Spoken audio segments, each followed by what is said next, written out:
Gold, trusted gold buyers. మీరు తాకట్టు పెట్టిన బంగారాన్ని విడిపించి ఈ రోజు ఉన్న మార్కెట్ ధరకు కొనబడను. 2021లో అయింది. సో గ్యాప్ అంటే నా పని నేను చూసుకుంటూనే ఉన్నా. This is almost like 3 films worth of content కదా. అది కూడా ఒక ఓటీటీ రిసోర్సెస్లో ఒక almost like epic scale film experience ఇవ్వాలనే అంబిషన్తో చేసిన వర్క్ ఇది. అంటే 3 సినిమాల రైటింగు పొటెన్షియల్ ఉన్నది, అంటే లెంగ్త్ ఉన్నది, మేకింగు షార్ట్ టైంలో చేయాలి. అది కూడా చాలా challenging project. Another thing is I also finished almost at the finishing stage of my next film script. Okay, అది ఒక జర్నీలో ఉన్నాను హీరోతోటి. Between these two I been building my career and ఇంకో స్క్రిప్ట్ కూడా పార్టిసిపేట్ చేస్తున్నాను. So keeping it busy, but at a time మీకు 3 సినిమాలు ఒకసారిగా ఇస్తున్నట్టు లెక్క అనమాట. కాబట్టి యావరేజ్ లెక్కన 1 year లాస్ట్ 3 years కవర్ అయినట్టే. So welcome to Mahesabha. Yeah, welcome to Mahesabha. అంటే మహాభారతం మహేసభకు, దేవకట్ట గారి మహేసభకు వాట్ ఈస్ ద డిఫరెన్స్ అసలు?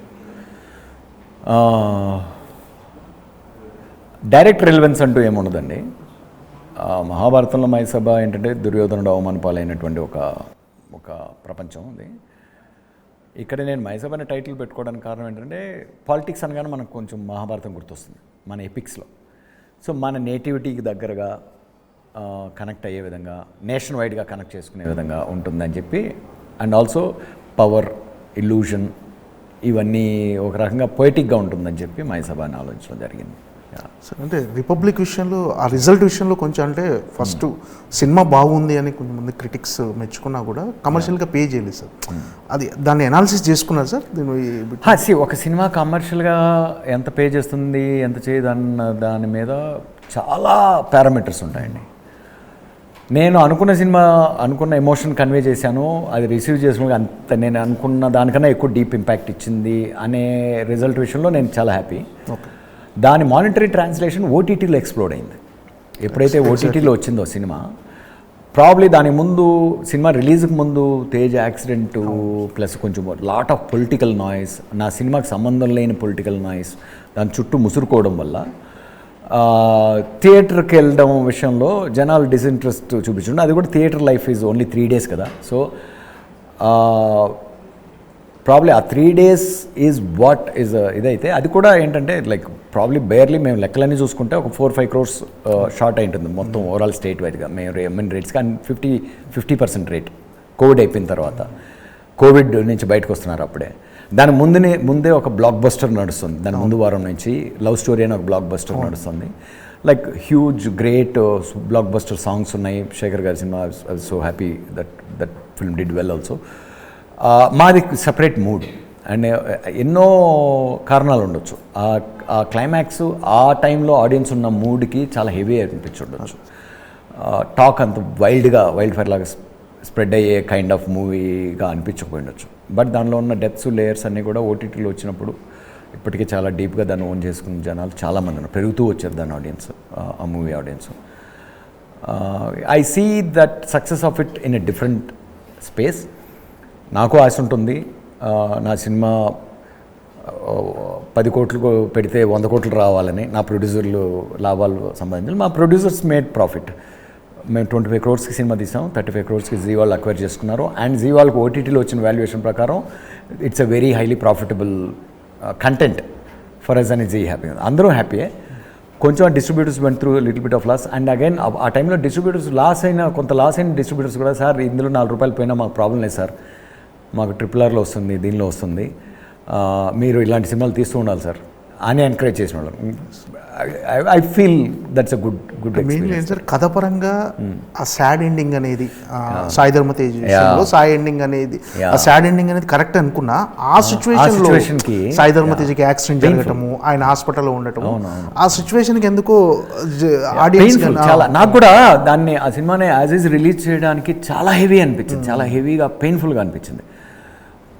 తన కోమలో ఉన్న సిచ్యువేషన్లో ఇలాంటి ఎండింగ్ ఏంట్రా ఇలా వచ్చింది మన టైము అనే ఆ బాధ ఒకటే.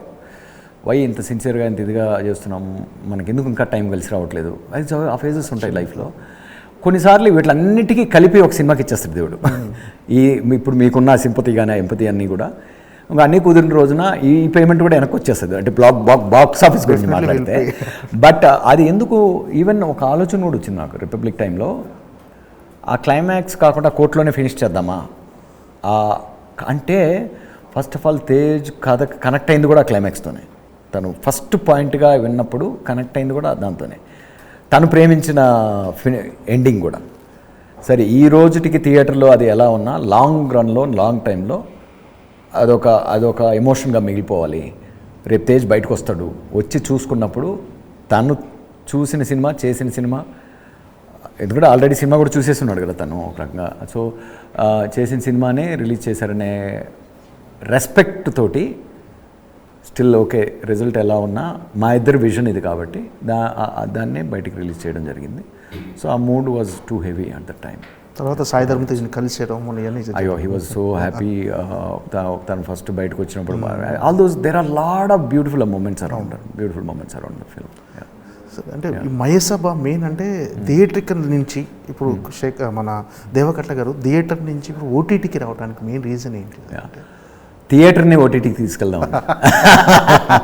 మీకు ప్రాపర్గా మీరు ఓటీటీలో చూస్తున్నప్పుడల్లా థియేటర్లో చూసిన ఎక్స్పీరియన్సే ఫీల్ అవుతారు. ప్రాపర్ సినిమాగానే అప్రోచ్ చేశారు. ట్రీట్మెంట్ కూడా it will feel like a musical, it will feel like an action packed, it will feel like action drama. మరీ సటిల్గా సైలెంట్గా అలా వెళ్ళలేదు. నేను సినిమా థియేటర్లో ఎలా ఎంజాయ్ చేస్తానో ప్రతి మచ్ నా హోమ్ థియేటర్లో పెట్టుకుని ఒక సినిమాలాగా ఎంజాయ్ చేసే టైప్లోనే ట్రీట్ చేసాం. ఆ ట్రీట్మెంట్ మా అందరికీ, సోనీలో కానీ అందరికి కూడా ఎగ్జైటింగ్గా ఉంది. సినిమాగా రాసుకున్న కథనే సీరియస్గా మలుచుకున్నాను. ఎందుకంటే సినిమాగా రాసుకోవడానికి చాలా లాజిస్టికల్ ఇష్యూస్ ఉన్నాయి కదా. అదర్వైజ్ ఓటీటీలోకి రావాలనే ఉద్దేశం కాదు నాకు. నా దగ్గర ఇది సినిమా అన్న చేద్దాం, లేకపోతే ఇప్పుడు నెక్స్ట్ చేయబోయే దాన్నైనా సినిమా చేద్దాం అనే డిబేటే ఉన్నది నా మైండ్లో ఉన్నప్పుడు. ఇది కొంచెం అడ్వాన్స్గా ఉన్నది మెటీరియల్. వేరాజ్ ఇప్పుడు ఏదైతే నా దగ్గర సినిమా కథగా ఉందో ఆల్మోస్ట్ ఈ షేప్లోకి మైసభ అప్పుడు రెడీగా ఉన్నది. కోవిడ్ టైంలో కూర్చొని రాసింది కాబట్టి. So then I thought maybe ఇది రెడీగా ఉంది కాబట్టి let us finish this, let us deliver this. Parallelly I'm travelling with my favourite hero, one of my favourite heroes. We're working on it. So దాని time వచ్చినప్పుడు will announce. అంటే దేవకట్ట గారి సినిమాలు తీసిన 4 అయినా ప్రస్థానం, ఆటోనగర్ సూర్య, తర్వాత రిపబ్లిక్, ఇలాంటి అంటే ప్రతి సినిమాకు మీ రైటింగ్ కానీ మీ టేకింగ్ కానీ అందరికి చాలా ఇష్టపడతారు సార్. అంటే థియేట్రికల్ సినిమా చేసేటప్పుడు డెఫినెట్గా సినిమాని ఇక్కడ ఆపాలి, 2.5 hours దగ్గర ఆపాలి. అక్కడ ఏమవుతుందంటే మీలాంటి క్రియేటివ్ పీపుల్ కాంప్రమైజ్ అవ్వరు. సో ఇలాంటి ఒక వెబ్ సిరీస్లో ఎక్స్ప్లోర్ చేయగలరు దాన్ని. సో మీకు ఆ అడ్వాంటేజ్ అనిపించిందా వెబ్ సిరీస్ చేయటం అనేది? ఎప్పుడైతే ఓటీటీ ఫార్మాట్ కన్వర్ట్ చేద్దాం అన్నప్పుడు ఇంకా కథ ఎక్స్పాండ్ అయింది, ఎక్కువ క్యారెక్టర్లు వచ్చినాయి, చాలా ఇంట్రెస్టింగ్ తయారైంది. గ్యారంటీగా నాకు తెలిసి మహేసభ సినిమా కన్నా ఓటీటీ స్పేస్లోనే ఎక్కువ ఇంట్రెస్టింగ్గా షేప్ అయింది అనే ఫీలింగ్ వచ్చింది. ఎందుకంటే ప్రాబ్లీ రైటర్గా ఎంజాయ్ చేస్తున్నాం కాబట్టి, ఎంజాయ్ చేసాం కాబట్టి.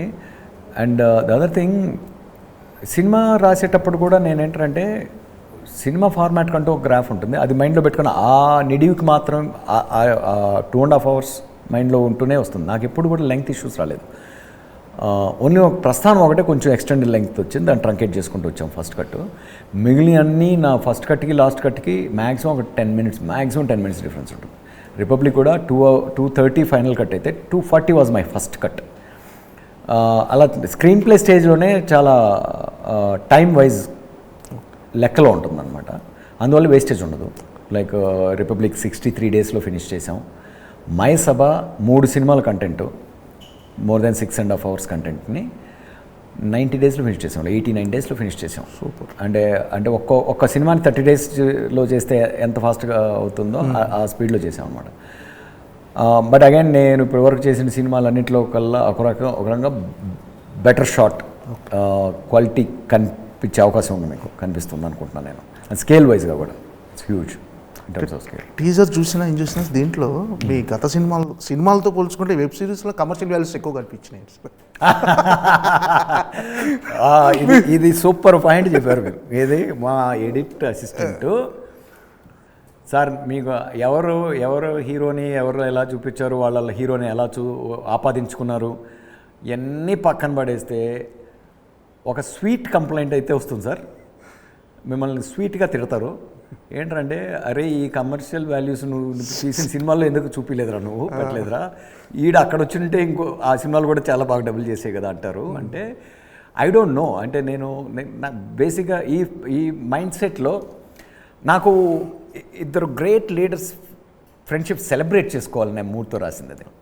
ఆ సెలబ్రేషన్లో ఆ వల్నరబిలిటీస్, వాళ్ళ యాటిట్యూడ్స్ ఎప్పుడు కూడా మనకు మనిషిలో ఒక హానెస్ట్ హ్యూమర్ ఉందనుకోండి, ఆ క్యారెక్టర్ తొందరగా అటాచ్ అయిపోతాం మనం. That's what I tried in both the characters and pretty much all the characters. Throughout the show హ్యూమన్గా న్యాచురల్గా ఉంటూనే మీకు ఈవెన్ మీరు లైక్ 9th ఎపిసోడ్ వెళ్ళే వరకు కూడా even all the way intense drama జరుగుతున్న టైంలో కూడా కామిక్ రిలీఫ్స్ ఉంటూ కుదిరింది అలాగ రైటింగ్ దీనిలో.